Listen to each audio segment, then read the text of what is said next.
Iran के खिलाफ सबसे बड़ी कार्रवाई के दावों के बीच ईरान के राष्ट्रपति पेजेश्कियान ने बहुत बड़ा बयान दिया है, जिसमें उन्होंने अमेरिका और इजराइल के साथ साथ उनके खिलाफ खड़े हर मुल्क को सीधी चेतावनी दी है। वो चेतावनी जिसमें उन्होंने कहा है, दुनिया की ताकतें हमें सिर झुकाने के लिए मजबूर करने के लिए लाइन में खड़ी हैं, लेकिन वो हमारे लिए जो भी दिक्कतें खड़ी कर रहे हैं, हम सिर नहीं झुकाएंगे। वो लोग हमारे बिना शर्त आत्मसमर्पण के सपने को कब्र तक लेकर जाएंगे। पेजेश्कियान ने जो दावा किया है वो उनकी गंभीरता के साथ लड़ाई में डटे रहने के संकेत हैं, क्योंकि अभी भी उन पर होने वाले हर अटैक का ईरान लगातार जवाब दे रहा है, हमले कर रहा है। इजराइल से लेकर अमेरिका के बेस पर मिसाइलों और ड्रोन की बौछार कर रहा है। इस बीच फिर नई खबर आई कि ईरान ने मिडिल ईस्ट में अमेरिका की आंख माने जाने वाले एक और थॉड रडार सिस्टम को जॉर्डन में बर्बाद कर दिया है, जिसकी कीमत कम से कम 28 अरब रुपए थी। यानी अमेरिका अभी ईरान को झुका नहीं पाया है। फिर सवाल ये उठता है कि आखिर अमेरिका ने क्या तैयारी की है। वो कैसे दावा कर रहा है कि आज की रात ईरान पर बहुत भारी होने वाली है और आज की रात ईरान के लिए तबाही की रात है, क्योंकि अमेरिका के B-2 बॉम्बर से लेकर पैट्रियट जैसी मिसाइलें अब तक ईरान के 3000 से ज्यादा ठिकानों पर हमले कर चुकी हैं, उसके जर्रे जर्रे को हिला चुकी हैं, लेकिन फिर भी ईरान हार मानने को तैयार नहीं। फिर आखिर अमेरिका ऐसा क्या करेगा जिससे ईरान झुक जाएगा? क्या अमेरिका अपने उन पैनिक बम का इस्तेमाल करने वाला है जिन्हें तबाही का ट्रिगर कहा जाता है? वो गैर परमाणु बम जो एक साथ तेहरान समेत कई शहरों को खाक कर सकते हैं। कहीं वो तबाही के महाबम मदर ऑफ ऑल बम्स का इस्तेमाल तो नहीं करने वाला है? अब आपको ये समझना चाहिए कि मदर ऑफ ऑल बम्स आखिर है क्या। ये अमेरिका का सबसे शक्तिशाली गैर परमाणु बम है, जिसे बंकर बस्टर राजा कहा जाता है। इस बम की क्षमता करीब 10,000 किलोग्राम, क्योंकि दावा है कि ईरान की कई मिसाइल और न्यूक्लियर साइट्स अभी भी ऑपरेशनल हैं, वहां से मिसाइलें निकल रही हैं। इसलिए America in missile power house को बम के जरिए ध्वस्त कर सकता है। हालांकि ये बम जमीन के अंदर नहीं बल्कि जमीन के ऊपर फटता है और एक बहुत बड़ी शॉक वेव यानी एयर ब्लास्ट पैदा करता है, जिसका धमाका 11 टन TNT के बराबर होता है। ये शॉक वेव जमीन के ऊपर मौजूद किसी भी चीज जैसे सैन्य जमावड़े, सुरंगों के मुहाने, माइनफील्ड्स और बंकरों के ऊपरी हिस्से को पूरी तरह से धूल में मिला देती है। जो ये फेज 2 की जो बात कर रहे हैं उसका मतलब ये है कि वो प्राइमरली सिविलियन टारगेट्स पे करेंगे, जो वाटर सप्लाई इंफ्रास्ट्रक्चर है, इलेक्ट्रिसिटी ग्रिड है या फ्यूल सप्लाई स्टेशंस हैं, हॉस्पिटल्स हैं, स्कूल्स हैं, यूनिवर्सिटीज़ हैं, इनके ऊपर टारगेट करेंगे। और पिछली बार उन्होंने किया भी था, वहाँ का लाइब्रेरीज पे अटैक किया था। तो उस हिसाब से समझ में आता है कि ये सिविलियन डिसऑर्डर और केओस क्रिएट करना चाहते हैं, जो कि एक रास्ता बन सके एक रेजिम चेंज का।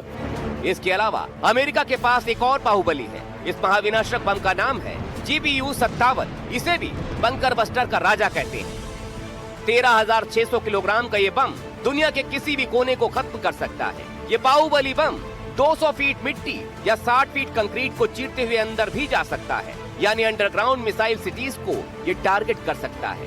इस बम को भूकंप बम भी कहते हैं, क्योंकि GBU-57 का धमाका रिक्टर स्केल पर छोटे भूकंप वाला कंपन पैदा कर सकता है। Their anti-aircraft weapons are gone, so they have no air force, they have no air defense. All of their airplanes are gone. Their communications are gone. Missiles are gone, launches are gone, about 60% and 64% respectively. Other than that, they're doing quite well. I said, what's left? But they're tough, and they want to fight. And they're calling, they're saying, how do we make a deal? I said, you're being a little bit late, and we want to fight now more than they do. We've had 47 years, depending on the way you count it, but 47 years of horror with this group. अब सवाल ये है, Iran के कौन कौन से शहरों में अब भी मिसाइल सेंटर्स और कहर बरपाने वाला गोला बारूद मौजूद हो सकता है। रिपोर्ट्स कहती हैं, ईरान के लोरेस्तान प्रांत के खोरमाबाद में कई मिसाइलें मौजूद हैं। मदर ऑफ ऑल बम्स यहाँ फटा तो मिसाइल का गेटवे खत्म हो सकता है, फिर मिसाइल लॉन्च नहीं हो पाएगी। ईरान के तबरीज में मिसाइलों का दूसरा सबसे बड़ा साइलो बताया गया है। यहाँ से लंबी दूरी की मिसाइल दागी जा सकती है, लेकिन रिपोर्ट्स हैं कि युद्ध के शुरुआती दिनों में यहाँ हमला किया गया। इसके अलावा केरमानशाह, तेहरान और फारस की खाड़ी के बाद हाजी आबाद बेस पर भी महाबम से महाविनाश हो सकता है। सवाल ये है, क्या ट्रंप इतने गंभीर स्तर पर प्लान सेट कर चुके हैं? क्या वाकई वो अपने बाहुबली बम को निकालने वाले हैं, या फिर एयरक्राफ्ट कैरियर वाले सिस्टम से ही तबाही का नया ब्लूप्रिंट तैयार कर चुके हैं? कुछ भी हो, ट्रंप के बयान को हल्के में नहीं लिया जा सकता और ईरान भी इसके लिए तैयारी करके जरूर बैठा होगा। Bureau report, NDTV India.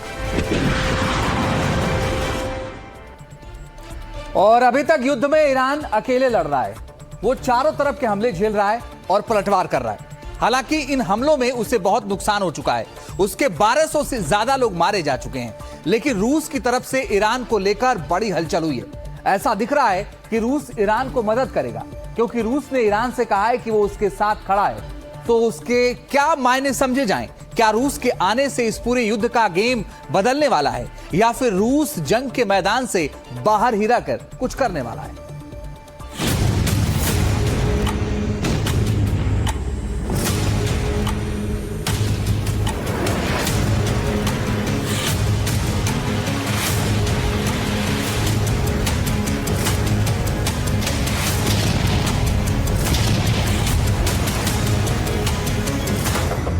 Iran संग रूस।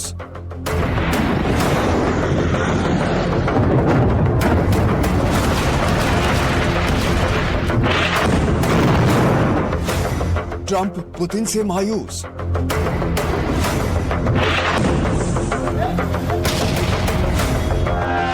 ईरान और अमेरिका इजराइल के बीच बढ़ते तनाव में रूस एक अहम भूमिका निभा रहा है। रूस ने ईरान को मदद का हाथ बढ़ाया है, जिससे अमेरिका की टेंशन बढ़ गई है।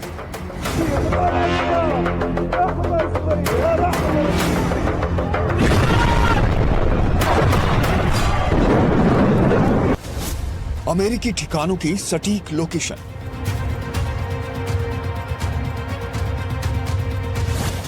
ईरान के साथ रूस का हाथ।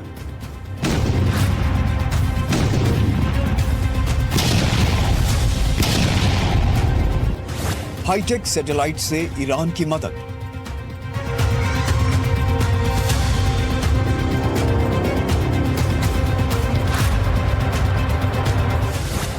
रियल टाइम डेटा दे रहा रूस।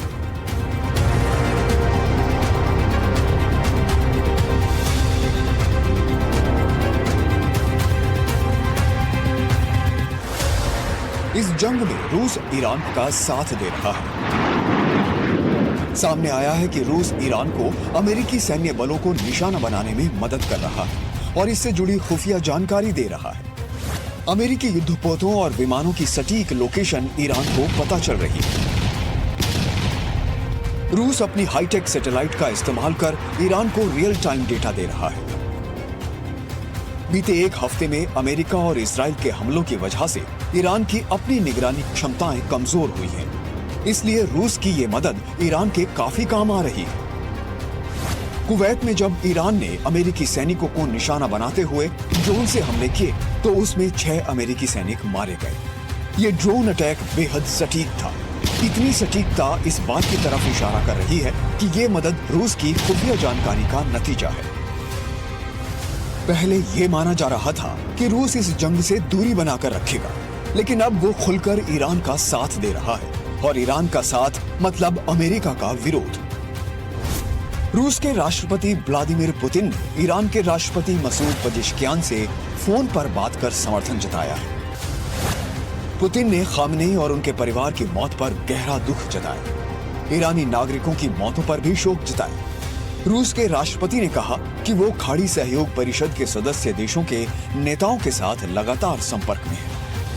मसूद पजेश्कियान ने ईरान की संप्रभुता और स्वतंत्रता की रक्षा कर रहे लोगों के साथ रूस की एकजुटता के लिए आभार जताया। अमेरिका का कहना है कि वो इससे निपटने के लिए तैयार है, सब कुछ ट्रैक कर रहा है और रूसी मदद से अमेरिकी अभियानों पर कोई फर्क नहीं पड़ेगा। लेकिन ईरान को रूस की इस मदद से अमेरिका की टेंशन तो बढ़ गई है, क्योंकि अमेरिकी ठिकानों की सटीक लोकेशन ईरान को पता चलना अमेरिका के लिए चुनौती भरा हो गया है। Bureau report, NDTV India.